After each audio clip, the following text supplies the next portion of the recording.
About to see a rare kind of debate, one that recently left a lasting impact on everyone inside of a D.C. courtroom. In tonight's Heart of It, our Sean Martinelli shows us why.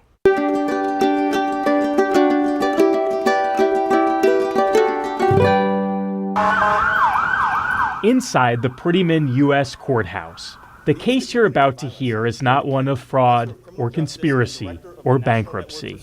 This case is a case of redemption. There aren't many programs like this across the country. So this is the only one that exists, I believe, where the students come to the courthouse. What does justice look like in the world of the affirmative? Those students are here for a debate. They'll argue whether mandatory minimum sentences should exist. Those for minimums, a group from Towson University, and those against. Good afternoon, my name is Khalil. Although you may not see the restraints I am bound by, I am shackled by a 10-year mandatory minimum for a nonviolent crime. Khalil Hewitt and those here are inmates from D.C.'s jail. Collectively, their minimum sentences total 198 years. We're not just here to be punitive. The law directs us to consider rehabilitation and do things that are restorative. That's Magistrate Judge Zia Faruqi. He's overseeing the event, which is part of the National Prison Debate League. Several of the people who were students in this program are people that I was the judge at their initial hearing and actually detained. Among them, London Teeter.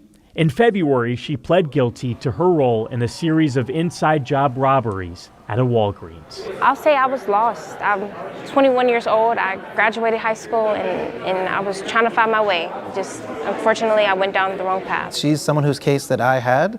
I was the person who supervised her detention hearing. I ultimately signed the order. It's my name that is on the piece of paper that sent her to the DC jail. The last time London stepped in court. Not a good memory. It was signing a plea deal, so.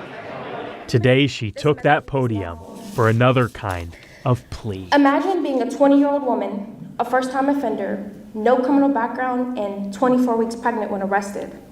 To exercise her fundamental right to trial, she faces a mandatory minimum of 49 years, and even eventually was forced to give birth while incarcerated.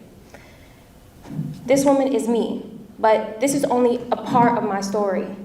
I'm not arguing that I shouldn't be held accountable for my crime, but only how justice is administrated. London ended her argument with this. Each of us is more than the worst thing we've ever done. Each of us deserves to be a chance to be considered as an individualized person and not a statistic. And it starts by abolishing mandatory minimums. Those words spoken in front of her family, in front of the same judge that sent her to jail. What was going through your mind in that moment? I was emotional. Yeah, it's hard not to feel emotional when I see her getting up there and speaking eloquently from the heart with the support of data and science behind what she's saying. It's extraordinary. It inspires me. Finally came a decision. But we do think that the folks over on my left, the affirmative, had the better go at it today. This doesn't make any of their wrongs right. And yet. Today, I know people are really listening. People want change and people are still believing in me, and this is my reason to keep going. To give her that hope, to make sure she remembers her dignity, that's good for her, that's good for her family, and that's good for the entire community to have London Teeter know her worth. And so when she comes out, she can go on and do great things. Call it a victory for redemption. At the Prettyman U.S. Courthouse, Sean Martinelli, WUSA 9.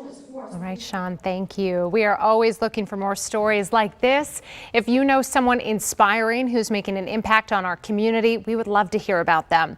You can email Sean at theheartofit@WUSA9.com.